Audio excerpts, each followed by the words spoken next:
ब्रह्म सूत्र के द्वितीय अध्याय के तृतीय पाद के प्रथम अधिकरण के संक्षिप्त स्वरूप को बताने वाले अधिकरण सार के 2 श्लोकों में से एक श्लोक का विचार कल संपन्न हुआ था। द्वितीय श्लोक का विचार अवशिष्ट है।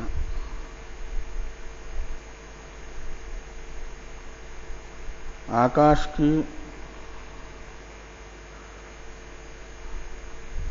उत्पत्ति नहीं होती है या होती है, ये संशय है। वैशेषिकों का कथन है आकाश की उत्पत्ति नहीं होती है। दूसरे अध्याय के तीसरे पाद का पहला अधिकरण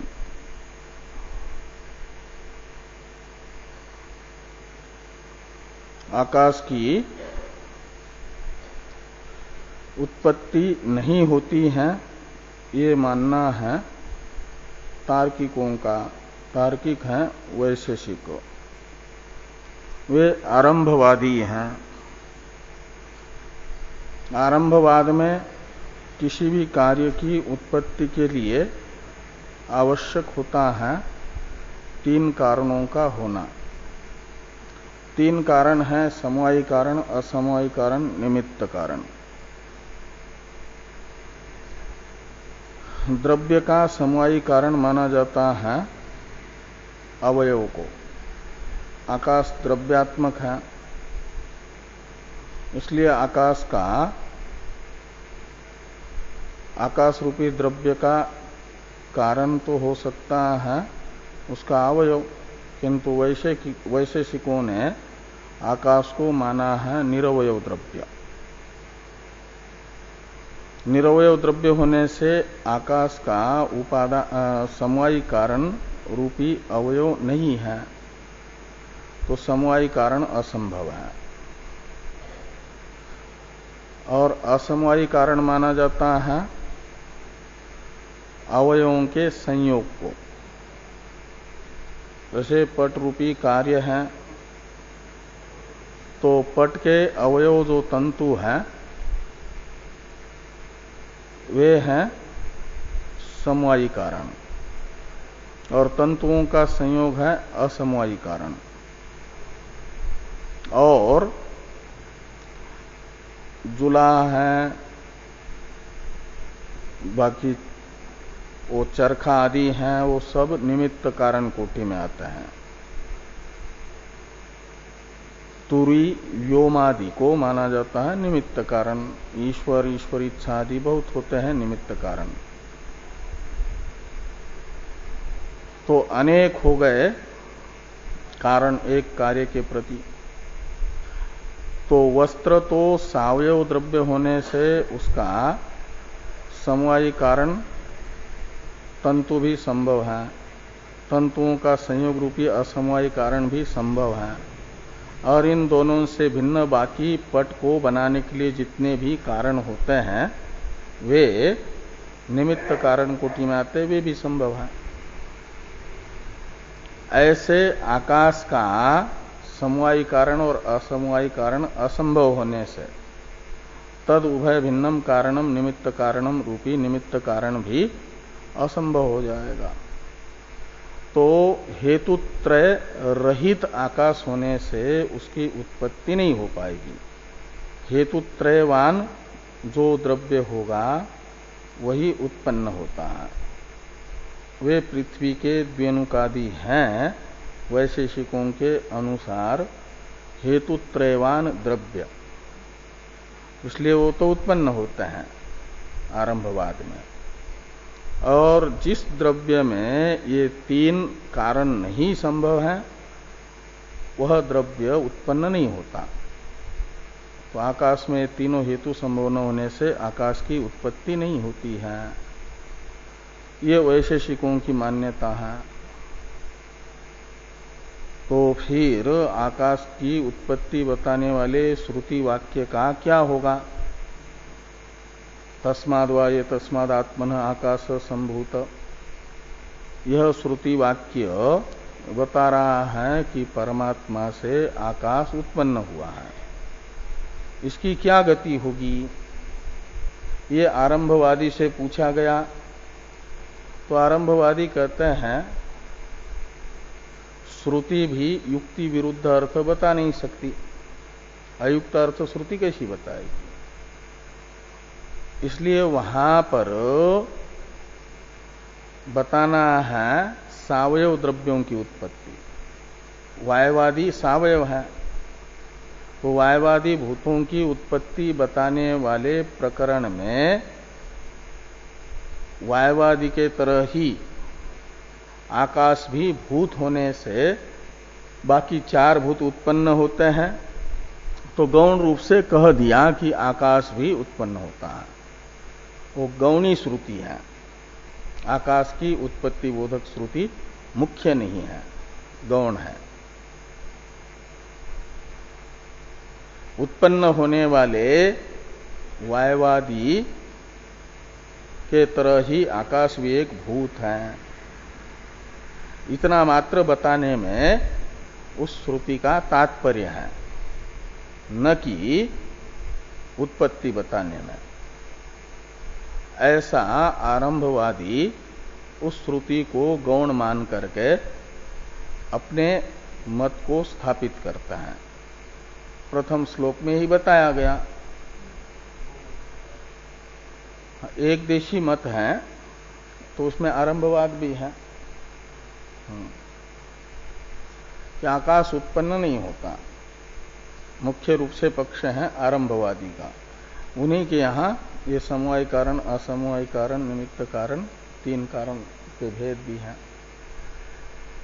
तो इस प्रकार का ये पक्ष प्राप्त होने पर सिद्धांत बताने के लिए इस अधिकरण के सिद्धांत के संक्षिप्त स्वरूप को बताने के लिए दूसरा श्लोक है। तो दूसरे श्लोक में कहा गया कि ब्रह्मणो योम जायते, दूसरे श्लोक का जो चौथा पाद है, अंतिम तीन पद, ब्रह्मणो योम जायते, ये सिद्धांति की प्रतिज्ञा है। ब्रह्मण पंचमी है, का अर्थ है ब्रह्म से, योम यानी आकाश, जायते यानी उत्पन्न होता है। ब्रह्म से आकाश की उत्पत्ति होती है। तस्माद्वा ये तस्मादात्मनः आकाश संभूत, यह श्रुति वायवादी के तरह आकाश की भी ब्रह्म से मुख्य उत्पत्ति ही बता रही है, मुख्य जन्म ही बता रही है, गौण जन्म नहीं। सिद्धांती अपनी इस प्रतिज्ञा की सिद्धि के लिए चार हेतु बताते हैं। पहला हेतु है एक ज्ञानात् सर्वबुद्धे, दूसरा हेतु है विभक्तत्वात्, तीसरा हेतु है जनिश्रुते, और चौथा हेतु है विवर्ते कारणेकत्वात्। इन चार हेतुओं से सिद्धांती ये बताना चाहते हैं कि परमात्मा से जैसे वायवादी बाकी चार भूत उत्पन्न होते हैं, ऐसे आकाश भी परमात्मा से उत्पन्न होता है, परमात्मा का कार्य है।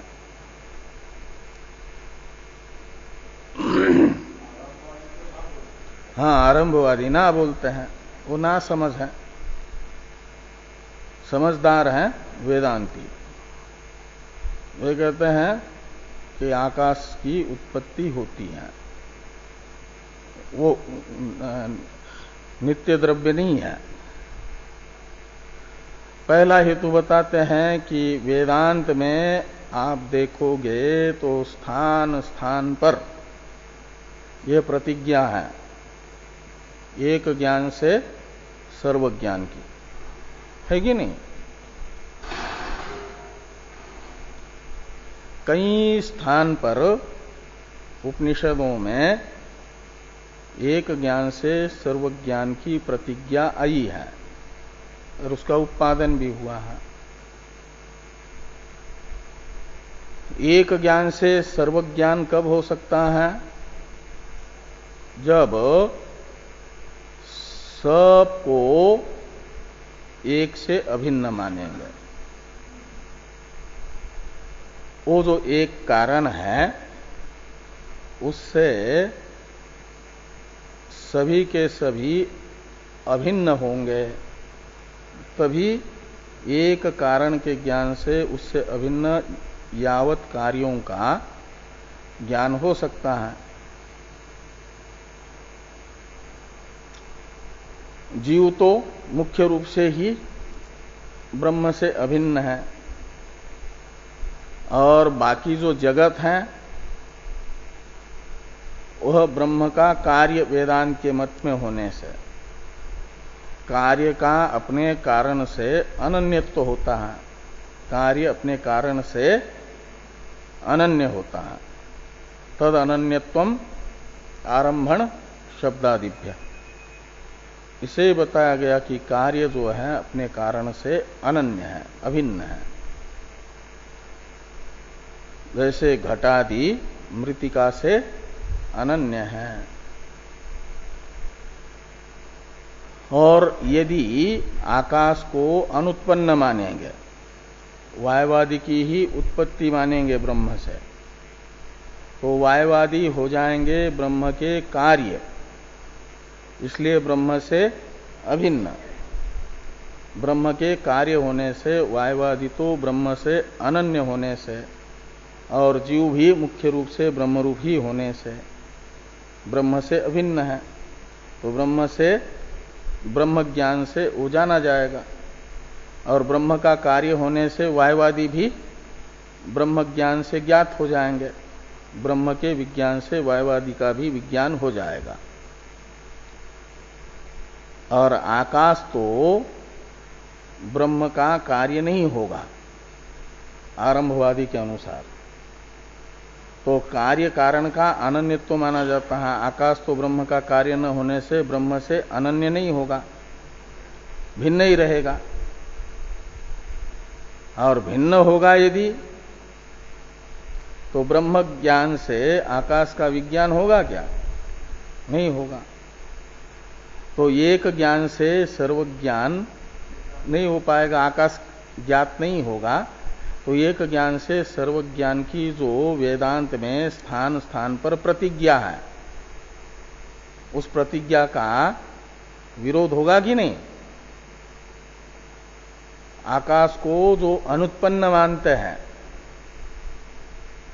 उनके मत में आकाश परमात्मा से भिन्न होगा। परमात्मा ज्ञान से परमात्मा से भिन्न आकाश का ज्ञान नहीं हो पाएगा। एक ज्ञान से सर्वज्ञान की प्रतिज्ञा बाधित होगी, है ना? हाँ, तो इसलिए आकाश को उत्पन्न हुआ मानना चाहिए, और जो भी उत्पन्न होता है वो ब्रह्म से ही उत्पन्न होता है। मूल कारण सबका ब्रह्म ही है, और ब्रह्म होने से सब के सब ब्रह्म से अनन्य है। तो वेदांत मत में वायवादी के तरह आकाश भी ब्रह्म का कार्य होने से ब्रह्म से अनन्य होगा, और ब्रह्म से अनन्य होने से ब्रह्म विज्ञान से आकाश का विज्ञान हो जाएगा। आकाश का विज्ञान होने से ब्रह्म ज्ञान से एक ज्ञान से सर्वज्ञान की प्रतिज्ञा की उपपत्ति होगी, सिद्धि होगी। इसलिए मानना चाहिए कि ब्रह्मणो योम जायते, एक विज्ञानेन सर्व बुद्धे, ये जो लिखा है एक ज्ञानात् सर्वबुद्धे, एक पंचमेंत हेतु हुआ। दूसरा हेतु है विभक्तत्वात्। एक सूत्र है, इसी अधिकरण में आएगा, यावद विकारम तो विभाग है, यावद विभाग विकार, ऐसा होगा। हाँ, यावद विभागम विकारस्तु लोकवत, ये आएगा सूत्र इसी अधिकरण में। यावद विकारंतु विभागो लोकवत, 7वां सूत्र। उसमें बताया कि जिसमें विभाग यानी भेद रहता है, विभाग शब्द का अर्थ है भेद, वह विकार रूप होता है, कार्य रूप होता है। घट में पट का विभाग है कि नहीं, इसलिए घट कार्य है।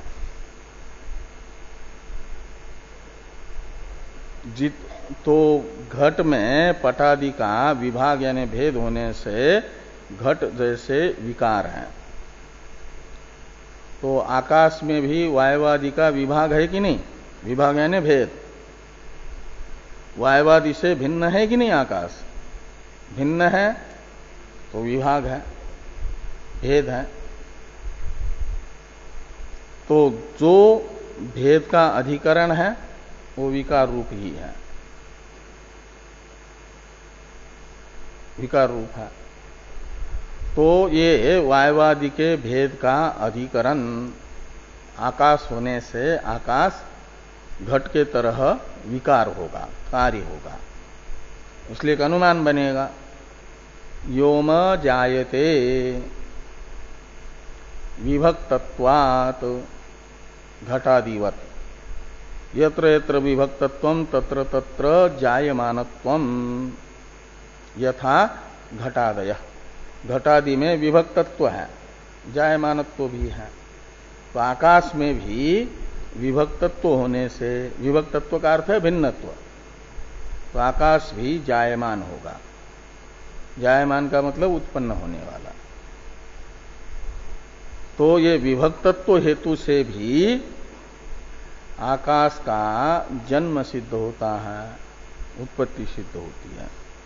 इसलिए दूसरा हेतु बताया विभक्तत्वात्। और तीसरा हेतु है जनिश्रुते, तस्माद् वा ये तस्मादात्मनः आकाश संभूत। यह जो आकाश का जन्म बताने वाली श्रुति है, इसमें मुख्यार्थत्व उपपन्न होता है संभूति इस शब्द में, संभूत शब्द में। और किसी भी शब्द का मुख्यार्थ ग्रहण यदि संभव हो तो उसका गौण अर्थ नहीं किया जाता, गौण अर्थ नहीं लिया जाता। हाँ, तो संभूत शब्द का मुख्यार्थ ही संभव हो रहा है, इसलिए उसका गौण अर्थ, आकाश का गौण जन्म मानना रूपी अर्थ लेना अनुचित होगा, अन्याय होगा। इसलिए जनिश्रुते यानी जनिश्रुते मुख्यत्वात् ऐसा लगाना। तो कहा कि फिर आकाश में हमने बताया ना कि समवायी कारण, असमवायी कारण और निमित्त कारण त्रय संभव न होने से आकाश का जन्म नहीं हो सकता। जिसमें 3 कारण होंगे वही उत्पन्न होगा। तो कारण त्रय का अभाव होने से आकाश को कैसे उत्पन्न हुआ मानेंगे? ये यदि वैशेषिक प्रश्न करते हैं आरंभवादी, उसका उत्तर देने के लिए ये लिखा कि विवर्ते कारण एकत्वात्। कहते आरंभवाद में 3 कारणों की आवश्यकता आरंभवादी को कार्य के उत्पत्ति में होने पर भी, आरंभवाद के अनुसार विवर्तवादी को 3 कारणों की आवश्यकता नहीं है। कारण एकत्वात्, समवायी कारण, असमवायी कारण, निमित्त कारण, ये 3 कारण है। वो आरंभवादी को जरूरत पड़ती है कार्य की उत्पत्ति के लिए इन 3 कारणों की आरंभवाद में। और सिद्धांति कहते हैं आरंभवाद में भले ही 3 कारणों की आवश्यकता हो, लेकिन विवर्तवाद में 3 कारणों की जरूरत नहीं, एक ही कारण से काम चलता है। वेदांत का तो प्रसिद्ध न्याय है ना, अभिन्न निमित्त उपादान कारण एकमेव द्वितीय ब्रह्म है। एकमेव द्वितीय ब्रह्म से ही वही जगत का कर्ता भी होने से निमित्त कारण है और वही जगत का उपादान कारण भी है। एक ही कारण से विवर्तवाद में सब कुछ चलता है। गहरी नींद में आप सोए हैं, सोते हैं कि नहीं? तो बीच में स्वप्न कहां से उत्पन्न होता है? वहां कौन 3 कारण उत्पन्न होता है, उपस्थित होता है? हाँ, आपका सोए हुए व्यक्ति का विवर्त है स्वप्न। एक ही आपसे ही ये सारा स्वप्न जगत जागृत की तरह ही उपस्थित होता है कि नहीं? तो विवर्तवाद में इन तीनों कारणों की कोई आवश्यकता नहीं है। एक कारण से ही कार्य की निष्पत्ति हो जाती है। इसलिए कहा विवर्ते कारणैकत्वात्। विवर्तवाद में तो एक ही कारण से कार्य की निष्पत्ति हो जाती है। सदैव सौम्य इदमग्रासित एकमेवा द्वितीयम कहा जाता है ना, अकेला ब्रह्म ही था। और उसी से उसने संकल्प किया कि बहुश्याम प्रजाए मैं अकेला हूं, अनेक रूप से प्रकट हो जाऊं मैं ही। बहुश्याम, श्याम का अर्थ होता है होऊं। तो अकेले हो अनेक कैसे हो जाओगे? कहे कि प्रजाए, यानी अनेक रूप से उत्पन्न हो जाऊं, प्रकट हो जाऊं।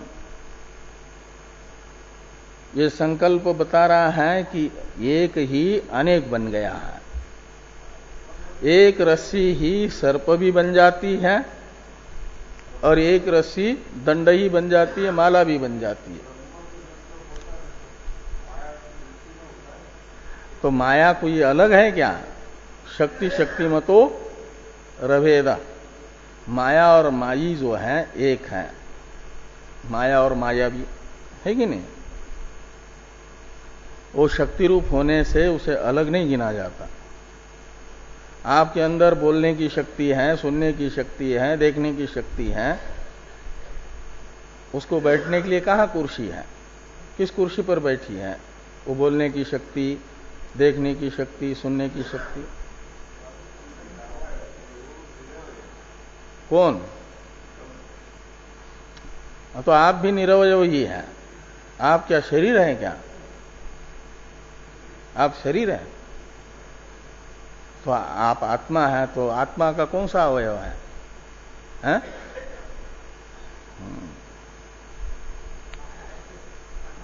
हाँ, लेकिन वो सब जो है शक्तिमान में अलग नहीं है। शक्ति कल्पित है उसी में।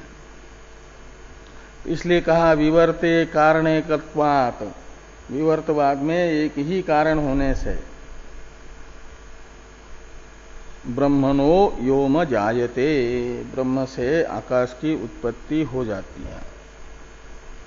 इस प्रकार ये प्रथम श्लोक यानी अधिकरण सार का विचार हुआ, प्रथम श्लोक का भी और द्वितीय श्लोक का भी। संक्षेप में इन दो श्लोकों से जो इस अधिकरण का स्वरूप देखा, इसी को इस 7 सूत्र के व्याख्यान रूप, 7 है या 9 है? 7 ही सूत्र है। तो इन 7 सूत्रों के व्याख्यान रूप भाष्य में भाष्यकार भगवान विस्तार से इस अधिकरण का स्वरूप बताएंगे। संक्षिप्त स्वरूप को ध्यान में रखेंगे। यहाँ पूर्व पक्ष कौन है? आरंभवादी और विवर्त कारणवादी सिद्धांती हैं। इसको लेकर के ये पूर्व पक्ष सिद्धांत को लेकर के इस अधिकरण का प्रारंभ हुआ। पहले द्वितीय अध्याय के तृतीय पाद एवं चतुर्थ पाद का विषय बताते हैं भाष्यकार भगवान वेदांतेषु इत्यादि से। फिर वियद अधिकरण की चर्चा करेंगे। वेदांतेषु इत्यादि भाष्य वाक्य की अवतरण टीका को देखिए। वियत प्राण पादयोः अर्थम संक्षिपन पूर्व पादेन संगतिम आह वेदांतेषु इति। कहते हैं वियत पाद और प्राण पाद। वियत पाद है, वियत अधिकरण है प्रारंभ में जिस पाद के, ऐसा पाद वो द्वितीय अध्याय का तीसरा पाद। और प्राण पाद है चौथा पाद। तथा प्राणा ये अधिकरण आता है ना पहला चौथे पाद में। इसलिए वियत प्राण पादयो हो टीका में जो शब्द प्रयोग है इसका अर्थ है द्वितीय अध्याय का तीसरा पाद और चौथा पाद। इन्हें वियत प्राण पाद कहा जाता है। तीसरे को कहा जाता है वियत पाद और चौथे को कहा जाता है प्राण पाद। इन दोनों पादों का जो अर्थ है उसे संक्षिपन यानी संक्षेप में बताते हुए पूर्व पादेन संगतिम आह वियत और प्राण पाद की पूर्व पाद के साथ संगति बताई जा रही है, संबंध बताया जा रहा है। पूर्व पाद है द्वितीय पाद, द्वितीय अध्याय का द्वितीय पाद, उसके साथ अवशिष्ट दो पादों का संबंध बताया जा रहा है। वियत प्राण पादयो हो पूर्व पादेन संगतिम आह, ऐसा अन्वय करिए। और संगति बताने के लिए दोनों पादों का अर्थ भी संक्षेप में बताया जा रहा है।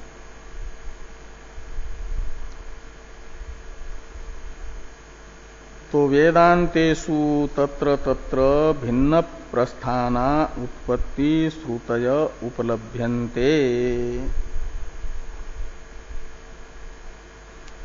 तो ये कहते हैं वेदांतेषु तत्र तत्र भिन्न प्रस्थाना उत्पत्ति श्रुतय उपलभ्यन्ते। वेदांत में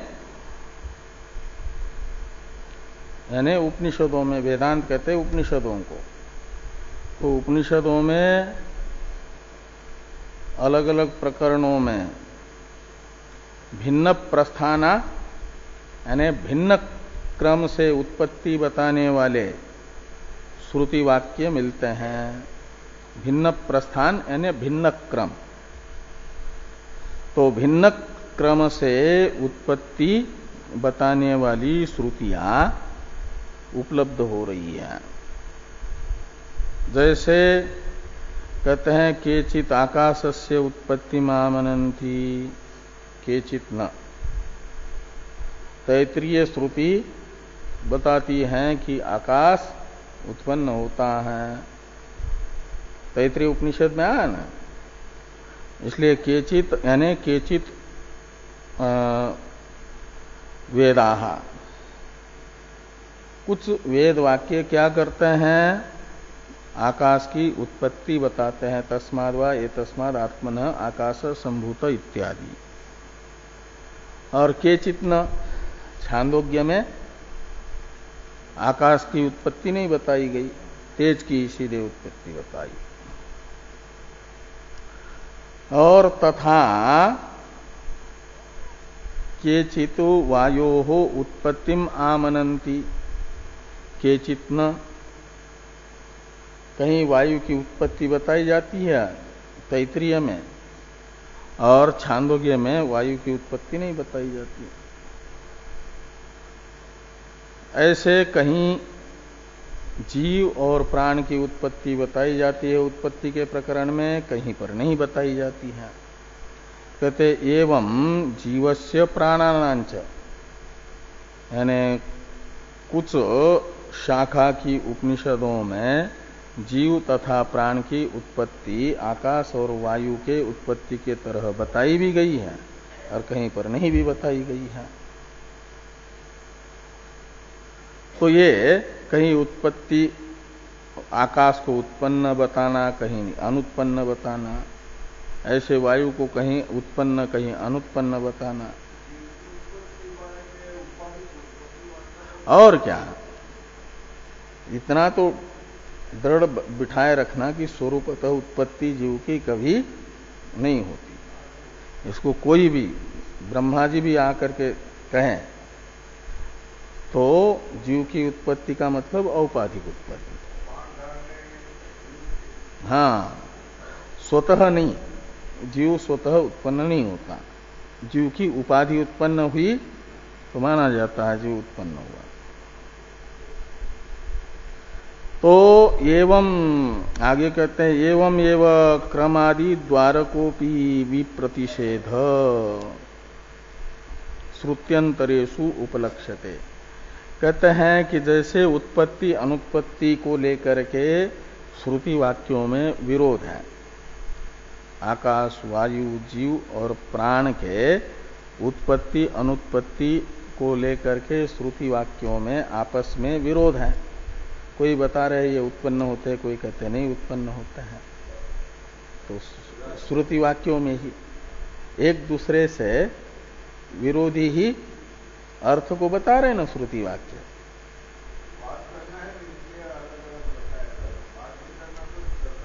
हाँ,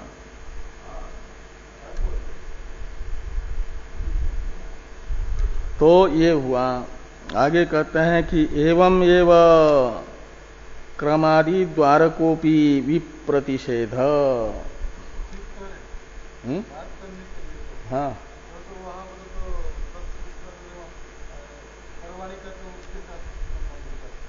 है?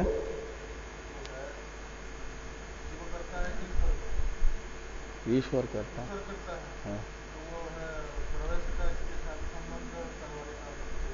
हाँ,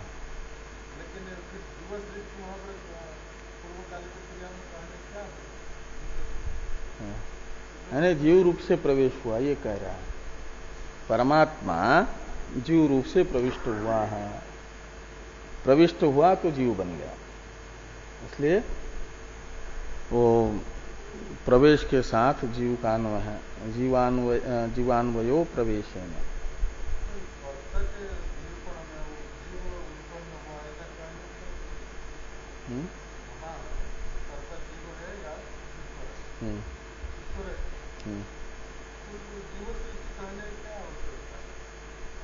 जीव नहीं, जीव सृष्टि कहाँ बताई है वहां पर, जीव का प्रवेश।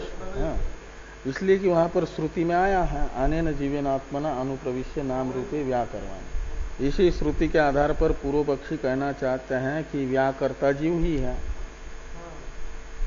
तो सिद्धांतियों ने कहा कि वहां पर जीवेन ये जो पद प्रयोग किया है उसका अन्वय केवल अनुप्रवेश के साथ है, कर्ता के साथ नहीं।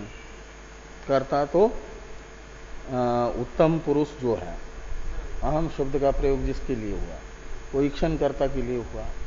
ईक्षण कर्ता तो परा देवता है, सेयम देवता ऐक्षत, उसी को अहम शब्द से लिया जाएगा ईक्षिता को, और वही करवाणी नाम रूपे व्याकरवाणी करके बता रहा है।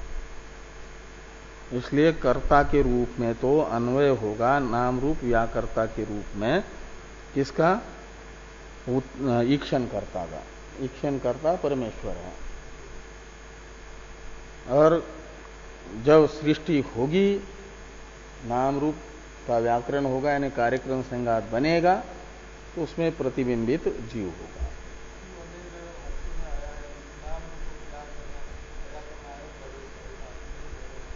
हाँ,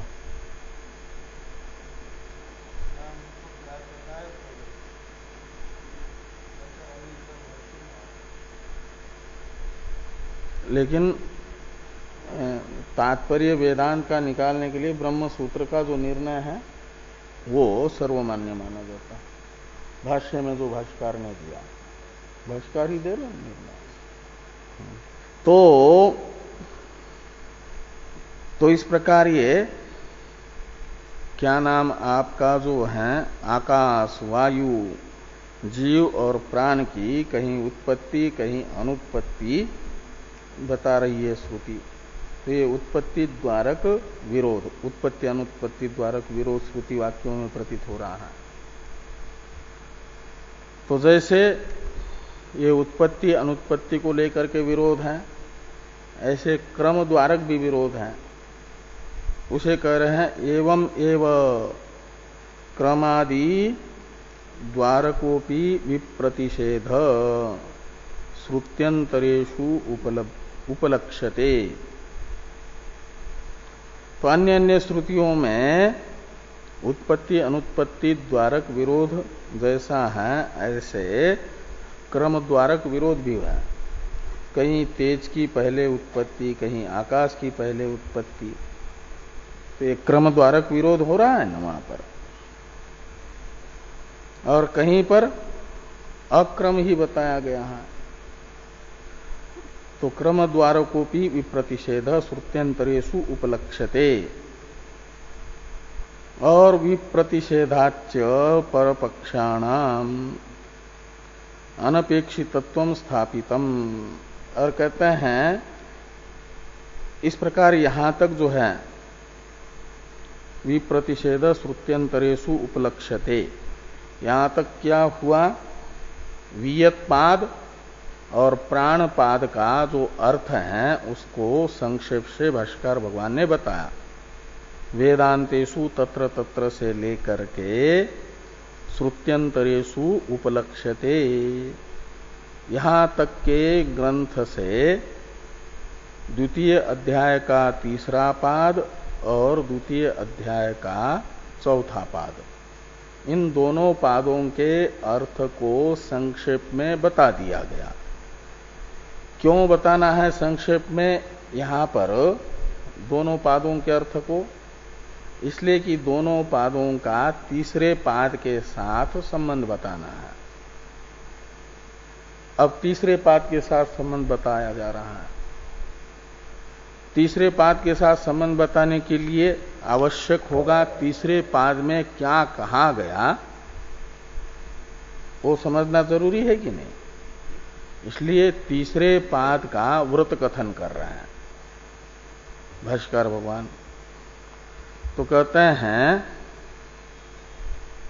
कि विप्रतिषेधाच्च परपक्षानाम अनपेक्षितत्वं स्थापितम्।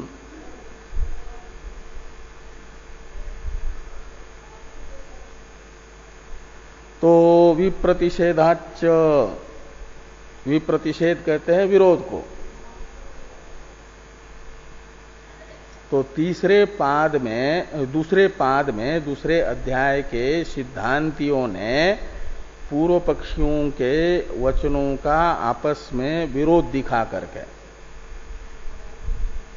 ये बताया कि पूर्व पक्ष का मत अनुपादेय है, उपादेय नहीं है। क्यों? कि वो कहीं कुछ बोलते हैं, कहीं कुछ बोलते हैं, उनके बोलने का कोई ठिकाना नहीं है, उनमें पूर्वापर विरोध है। अपनी ही बातों का कहीं खंडन होता है उनके, कहीं कुछ होता है, विरोधाभास है।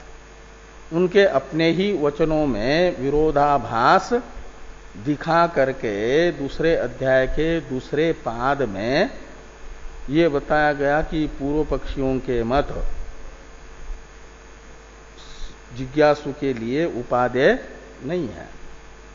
उपादेय कहते हैं ग्राह्य, ग्रहण करने योग्य, लेकिन ग्रहण करने योग्य पूर्व पक्षी के मत नहीं है। यह बात दूसरे पाद में बताई गई कि नहीं, वो याद दिलाई कि विप्रतिषेधाच्च परपक्षाणाम अनपेक्षितत्वं स्थापितम। भाष्य में उसमें नहीं होगा कि विप्रतिषेधात, यानी पूर्व पक्षी का आपस में ही विरोध होने से मत अनुपादेय है, ये बात बताई गई। अब पूर्व पक्षी के मत में आपस में विरोध दिखा करके अनुपादेयता दिखाने के बाद पूर्व पक्षी ठंडा बैठेगा, ये कैसे अपेक्षा की जा सकती है? वो भी खोजेगा आपके भी सिद्धांत में कहीं छिद्र है कि नहीं, पूर्वापर विरोध है कि नहीं, आप जिसको प्रमाण मानते हो उसमें भी कहीं विरोध खोजेगा कि नहीं? तो उसे भी विरोध दिखा। आपके यहां भी तो आकाश की कहीं उत्पत्ति कहीं अनुत्पत्ति, आकाश का कहीं ऐसे वायु की कहीं उत्पत्ति कहीं अनुत्पत्ति, जीव की भी कहीं उत्पत्ति कहीं अनुत्पत्ति, प्राण का भी वैसा ही, ऐसे क्रम भी इनका, ये सब जो है आपके श्रुति वाक्यों में भी तो परस्पर विरोध है। तो जैसे हमारे मत में विरोध होने से हमारा मत अनुपादेय है, तो आपके भी प्रमाणभूत वचनों में परस्पर विरोध है, तो वो भी हमारे मत के तरह अनुपादेय हो जाएगा। ऐसा सिद्धांत पूर्व पक्षी कहेंगे कि नहीं? सिद्धांतियों कह सकते हैं, ऐसी शंका कर सकते हैं, ऐसा आक्षेप कर सकते हैं ना कि आपके श्रुति वचनों में भी आपस में विरोध होने से आपके श्रुति वचन भी अनुपादेय है, प्रमाण के रूप में ग्राह्य नहीं है वेदांत भी। ये जो पूर्व पक्षी के द्वारा आक्षेप किया जाएगा श्रुतियों में परस्पर विरोध दिखा करके, तो इस विरोध का परिहार करना आवश्यक है। इसी के लिए ये तीसरा और चौथा पाद है। उपनिषदों में भूत और भोक्ता के विषय में जो परस्पर विरोधी वचन प्रतीत हो रहे हैं, भूतों के विषय में और भोक्ता के विषय में, उन वचनों में आपाततः परस्पर विरोध बिना विवेक के दिखने पर भी विचार से उनका विरोध हट जाता है और समन्वय हो जाता है। ये बताया जाएगा तृतीय पाद में, वियत पाद में। और सूक्ष्म शरीर विषयक जो उपनिषद वाक्य हैं, उनमें जो आपाततः प्रतीयमान विरोध है, उसका भी परिहार करके उनका आपस में समन्वय बिठाया जाएगा, बताया जाएगा। किसमें? चौथे पाद में, जिसको प्राण पाद कहा जाता है। इस प्रकार ये जो है द्वितीय पाद में जैसे पूर्व पक्षी के मत में आपस में विरोध होने से पूर्व पक्षी का मत अनुपादेय है, ऐसे वेदांत में भी भूत भौतिक भूत भोक्तृ श्रुतियों में और सूक्ष्म शरीर प्रतिपादक श्रुतियों में प्रतीयमान विरोध होने से अनुपादेयत्व विषयक आशंका का निराकरण करके समन्वय दिखाने के लिए ये दो पाद हैं, ये यहां पर बता रहे हैं कि तद्वत स्वपक्षस्यापि विप्रतिषेधात् एव अनपेक्षितत्वम् आशंकेत इत्यतः सर्ववेदांतगत सृष्टि श्रुत्यर्थ निर्मलत्वाय परः प्रपंच आरभ्यते। तद्वत का अर्थ है द्वितीय पाद में पूर्व पक्ष की अनुपादेयता बताने के लिए जो भी प्रतिषेध यानी विरोध बताया गया था, वही विरोध सिद्धांत में भी स्वपक्षस्यापि मतलब सिद्धांतस्यापि विप्रतिषेधात् एव विरोधात् एव अनपेक्षितत्वम्, वही पूर्व पक्षी के मत में बताया हुआ दोष सिद्धांत में भी आ रहा है। इस प्रकार की आशंका पूर्व पक्षी की ओर से होगी तो उसका निराकरण करना जरूरी है। कहते इत्यतः सर्ववेदांतगत सृष्टि श्रुत्यर्थ निर्मलत्वाय, सभी उपनिषदों में आए हुए जो सृष्टि वाक्य हैं, उन वाक्यों में आपस में जो विरोध प्रतीत हो रहा है उस विरोध का परिहार, यही उन श्रुति अर्थ का निर्मलीकरण है।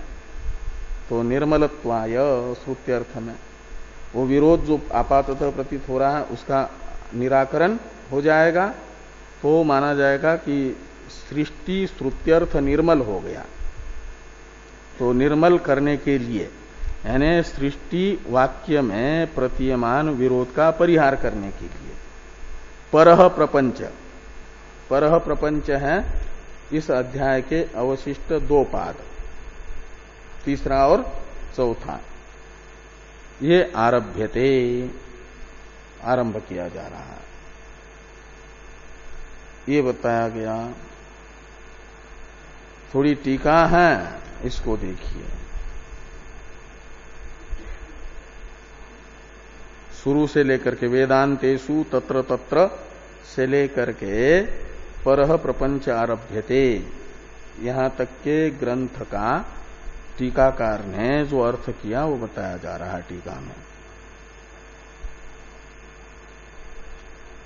वेदांतेषु के बाद में आता है केचित इत्यादि वाक्य, उसका अवतरण लिखते हैं टीकाकार की भिन्नोपक्रमत्वम एव आह। भिन्न प्रस्थान का अर्थ बताया था ना, भिन्न क्रम। तो भिन्न क्रमत्व कैसे है, उपक्रमत्व, तो भिन्न उपक्रमत्व को बताया जा रहा है कि केचित आकाशस्य उत्पत्ति में आमनंती, केचित न आमनंती, ऐसा लगाना। और आगे है कि भूत भोक्त्री श्रुति नाम मिथो विरोध शंका निराशो वियत पादार्थ। वियत पाद है तीसरा पाद। तो वियत पादार्थ का मतलब हुआ तीसरे पाद का अर्थ है। क्या तीसरे पाद का अर्थ है? तीसरा पाद किसके लिए है? तो कहते हैं भूत भोक्त्री श्रुतियों का जो मिथ यानी परस्पर विरोध,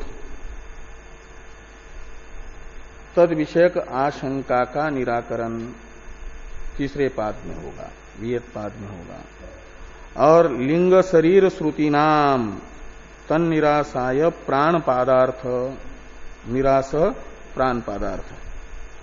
तो लिंग श्रुति, लिंग शरीर विषयक श्रुतियों का परस्पर विरोध विषयक आशंका का निराकरण, ये प्राण पाद का अर्थ है, उद्देश्य है, प्रयोजन है। प्राण पादार्थ है चौथा पाद।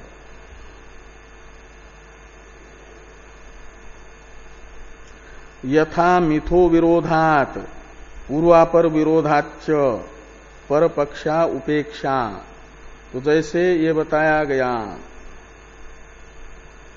कि पूर्व पक्षियों का आपस में विरोध है और पूर्वापर भी विरोध है, इसलिए पूर्व पक्षी के मत अनादरणीय है, अनुपेक्ष है, उपेक्षा करने योग्य है,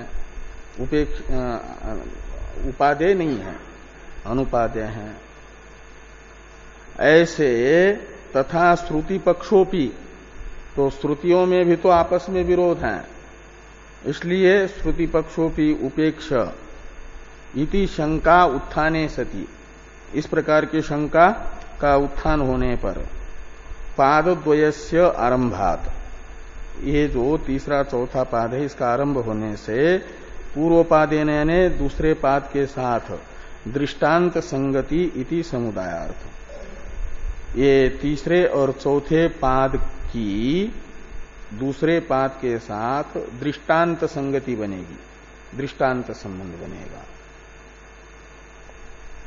ये इतने का अर्थ हुआ आपके, कितने का? वेदांतेषु तत्र तत्र से लेकर के परः प्रपंच आरभ्यते यहां तक के ग्रंथ का एक प्रकार से ये अर्थ निकला है। कहाँ है? क्या? हाँ, पूर्व पादे न, तो पूर्व पाद है द्वितीय पाद, तीसरे पाद की अपेक्षा पूर्व पाद, तो तीसरे पाद की अपेक्षा द्वितीय अध्याय का पूर्व पाद कौन हो जाएगा? दूसरा पाद। दूसरा पाद जो है ना उसको पूर्व पाद शब्द से लिया जाएगा। तो पूर्व पाद के साथ यानी द्वितीय पाद के साथ तीसरे और चौथे पाद की दृष्टांत संगति बनेगी। सिद्धांति ने द्वितीय अध्याय के द्वितीय पाद में बताया ना कि पूर्व पक्ष के मत में आपस में विरोध होने से, पूर्वापर विरोध होने से पूर्व पक्ष का मत अनुपादेय है। यह बात कहां पर बताई गई? दूसरे पाद में। और उसी को दृष्टांत बना करके पूर्व पक्षी ये शंका करते हैं कि जैसे हमारे मत में पूर्वापर विरोध दिखा करके, आपस में विरोध दिखा करके अनुपादेयता बताई गई, ऐसे आपके श्रुतियों में भी तो पूर्वापर विरोध है, आपस में विरोध है। इसलिए तो आपने तीसरा पाद और चौथा पाद अभी ज्ञानयज्ञ में सुना और भुला दिया, भूल गए। इन्होंने नहीं बताया तीसरे पाद में और हमने चौथे पाद में। कैसे विरोध उपस्थित होता है पूर्व पक्षी के अनुसार, उसका निराकरण कैसे होता है। विरोध का परिहार कर दिया गया संक्षेप में पहले ज्ञानयज्ञ में। विस्तार से सुनना हो तो 1 महीना रुकिए।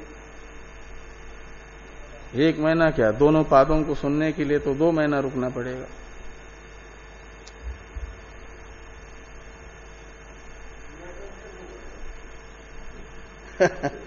तो ये 2 महीने की बात 2 मिनट में बताई जाएगी।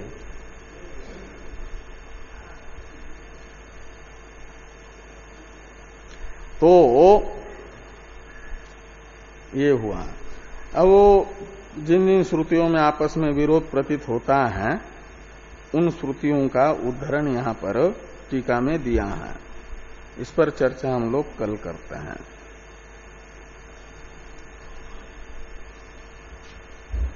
अभी भी बताया जो अधिकरण सार का दूसरा श्लोक है उसमें बताया गया कि नहीं, ब्रह्मणो योम जायते, ब्रह्म से आकाश की उत्पत्ति होती है। सुना ना, क्यों उत्पत्ति होती है? तो बताया एक ज्ञान से सर्व ज्ञान की जो प्रतिज्ञा है उसकी उपपत्ति आकाश को ब्रह्म का कार्य माने बिना नहीं हो सकती। और आकाश में जो विभाग है यानी भेद है वायवादि का, ये भेद भी ये बताता है कि जैसे घटादि में पटादि का भेद होने से घटादि कार्य है, ऐसे वायवादि का भेद आकाश में होने से आकाश भी कार्य है। और ये जो श्रुति है तस्माद वाये तस्माद, ये मुख्य ही जन्म बता रही है आकाश का, जनी श्रुते। और विवर्तवाद में अनेक कारणों की अपेक्षा नहीं है, विवर्ते कारण एकत्वात्। इन 4 हेतुओं से ये बात बताई गई कि आकाश उत्पन्न होता है। हाँ, और क्या। तो जैसे वायवादी की प्रतीति नहीं होती ऐसी उसकी भी प्रतीति नहीं होती, का अर्थ है कि वायवादी जैसे कार्य है ऐसे आकाश भी कार्य है। हाँ? तो विरोध का परिहार आकाश विषयक श्रुतियों के विरोध का परिहार पता लगा कि नहीं, ऐसे बाकी का भी समझ लेना। और क्या।